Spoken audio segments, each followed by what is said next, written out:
So growing up, my brothers and I didn't have cable, and so we were really good at making up games.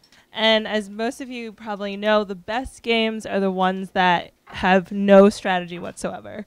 So we played things like classical music speed race, where we would just sprint between two chairs until the song ended, or shin guard pillow fight, where we would just put pillows on our shins and kick the hell out of each other until someone cried.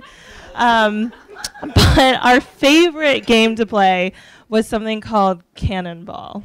And if you can just imagine diving into a pool with a cannonball, but replace the diving board with a 7-foot tall dresser and the water with a pile of pillows and blankets.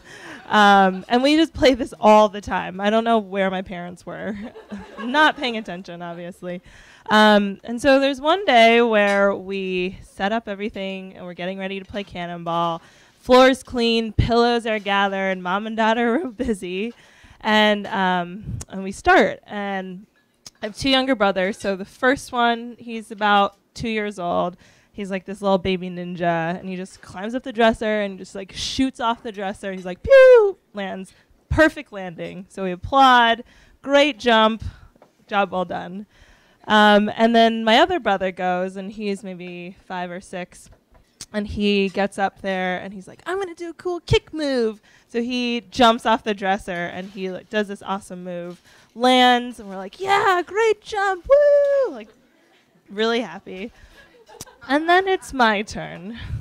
And I think I'm like 9, maybe 10 years old.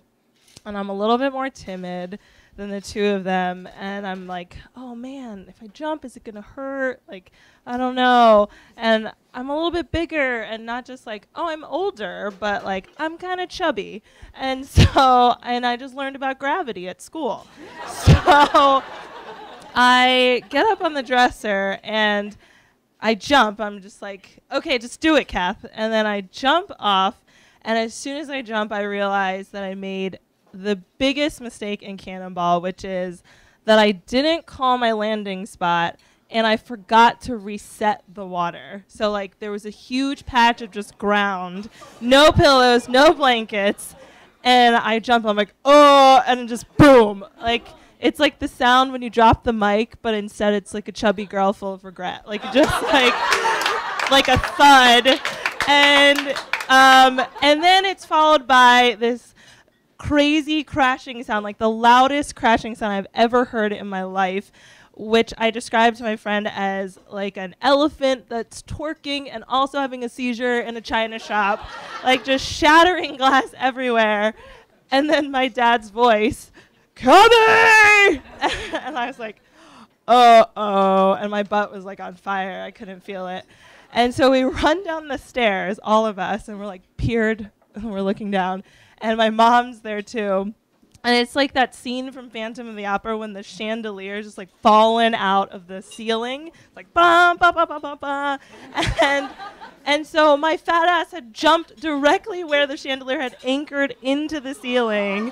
And it had fallen out and smashed onto the table and just strewn glass all over the floor, everywhere. And my parents were having that, like, the silent argument that people with kids have, like, where were you? Why weren't you watching them? Why are our kids crazy? Why is my child fat?